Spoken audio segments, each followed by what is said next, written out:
हर हर महादेव। देवों के देव महादेव जी के चरण में प्रणाम करती हूँ, मेरा प्रणाम स्वीकार हो। माता गौरा पार्वती के चरण में प्रणाम करती हूँ, मेरा प्रणाम स्वीकार हो। गणपति ललन माँ के चरण में प्रणाम करती हूँ, मेरा प्रणाम स्वीकार हो। माता पिता के चरण में प्रणाम करती हूँ, मेरा प्रणाम स्वीकार हो।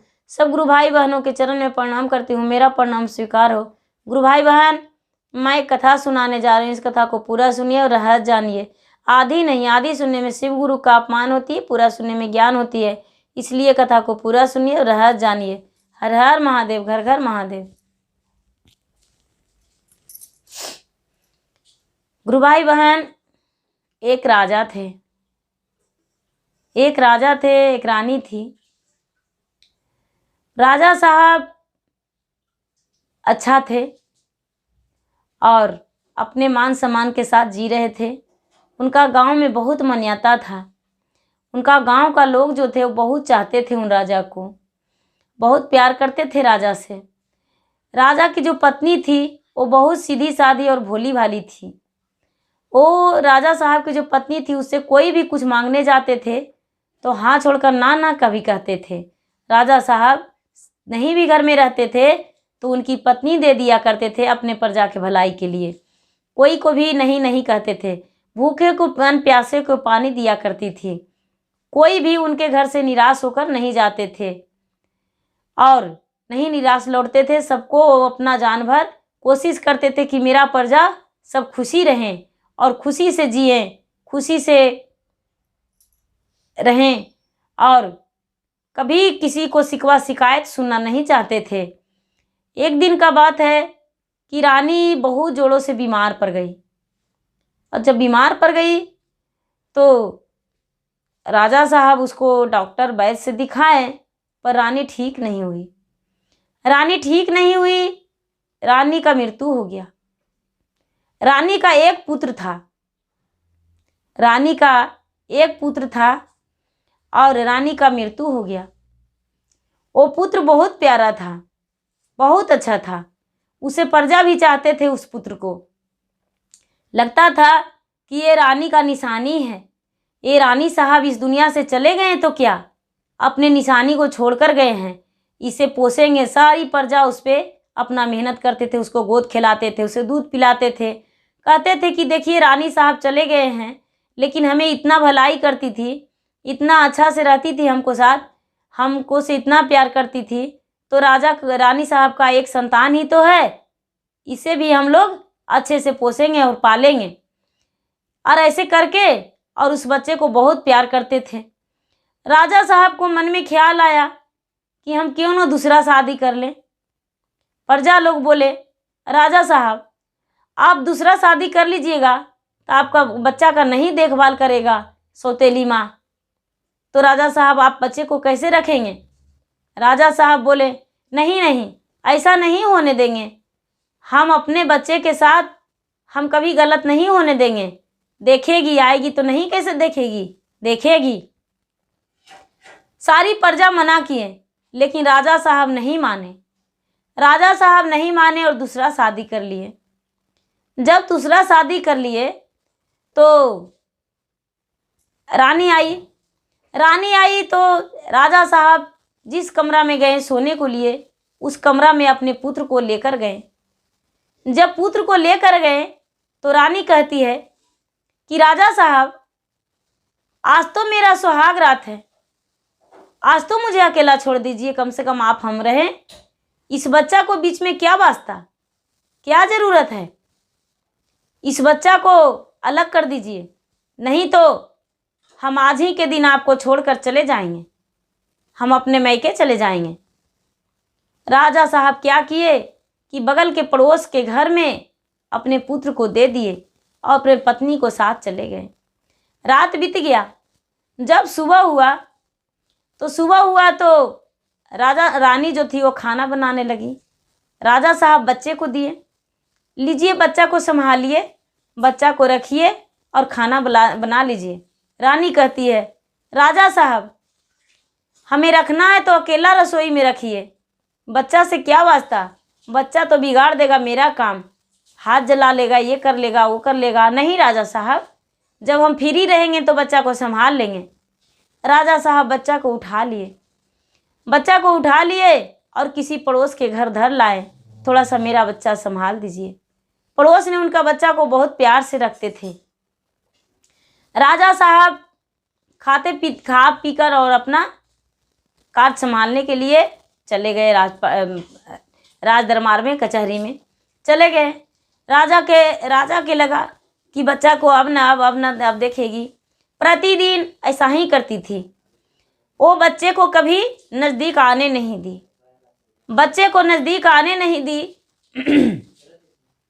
ऐसा ही करते बच्चा को, रानी को शादी हो गया 6 माह। और जब 6 माह हो गया तो एक दिन रानी बोली, राजा साहब हम आपसे कुछ मांगना चाहते हैं, क्या आप मुझे देंगे? राजा बोले, रानी साहब आप तो मेरा जान मांग लीजिएगा तो आपको जान दे देंगे, और वचन मांगते हैं तो क्या मांगते हैं? बोलिए क्या वचन चाहिए हमसे, हम आपको वचन देंगे। रानी बोली, राजा साहब अपना जीव जान बकस दीजिए, तब हम अब वचन आपको बोलेंगे, ऐसे नहीं बोल सकते हैं। राजा साहब बोले, ठीक है, अपना जीव जान हम बकस दिए, आप बोलिए क्या कहना चाहते हैं। रानी बोली, जो दूसरी रानी थी वो बोली, राजा साहब जो आपका पुत्र है उसे मार दीजिए, मेरे नजरों से दूर कर दीजिए, तब तो आप जो कहेंगे सो मानेंगे, नहीं तो हम आपका कहना नहीं मानेंगे, हम मैका चले जाएंगे।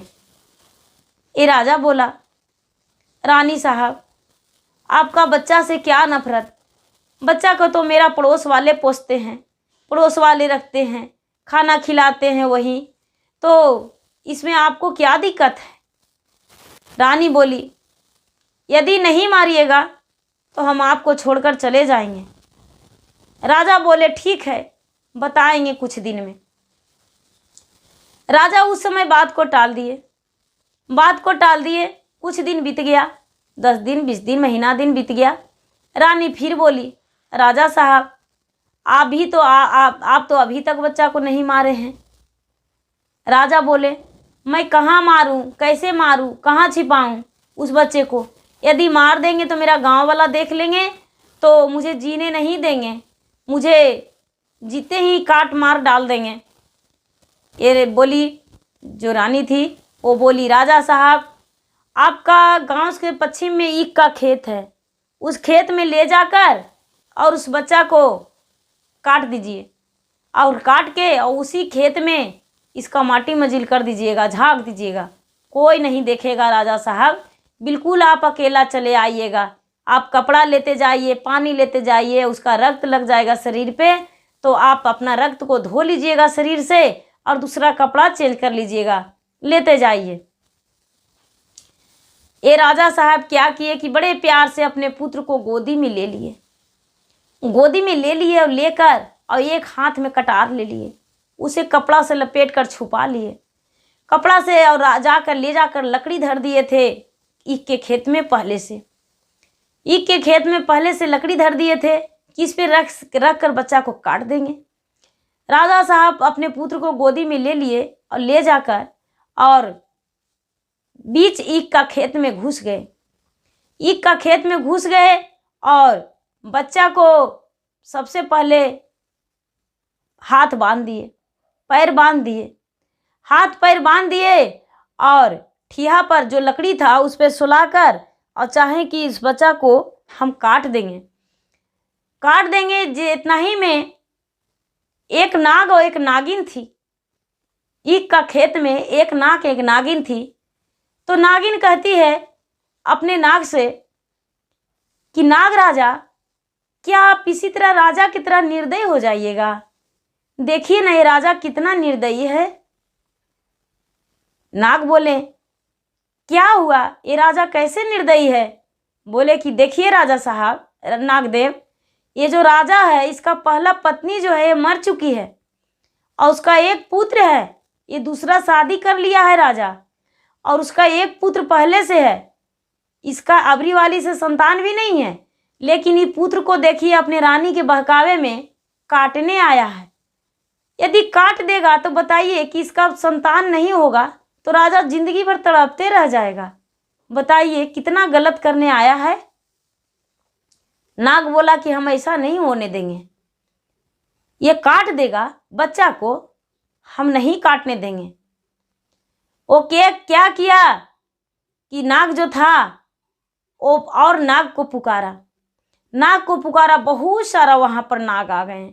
ईख के खेत में बहुत सारा नाग आ गए और सारी मिलके और राजा को चौबगल घेर लिए और घेर कर, और जैसा ही राजा साहब तलवार उसार रहे थे कटार बच्चा पे, कि नाग जो था वो नाग उसका फन छोड़ दिया अपने बच्चा के मुंह पे फन छोड़ दिया और चौबगल से नाग खड़ा हो गया।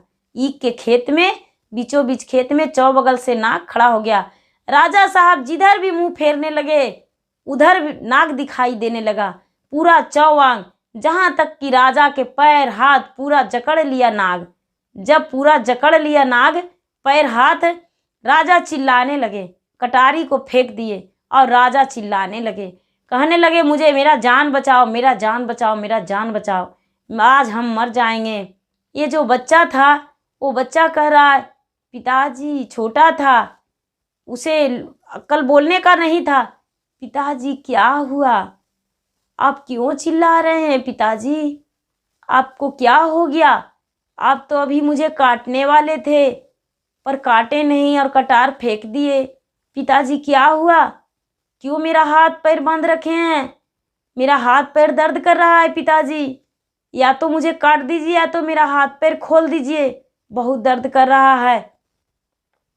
जो नागिन थी वो नागिन अपने फन से उसका दांतों से फंसा के और रस्सी खोल दी, बच्चा को हाथ खोल दी और बच्चा पैर का रस्सी खुद खोल लिया और बच्चा खड़ा हो गया, अपने पिता में लिपट गया और नाग पूरा लिपटा हुआ जकड़ा हुआ था, पूरा शरीर छेकले था, पूरा ईख के खेत से राजा साहब चिल्ला रहे हैं। आसपास के लोग सुने कि अरे कितारी में से कोई आवाज देता है, ईख में से कौन है हो सकता है।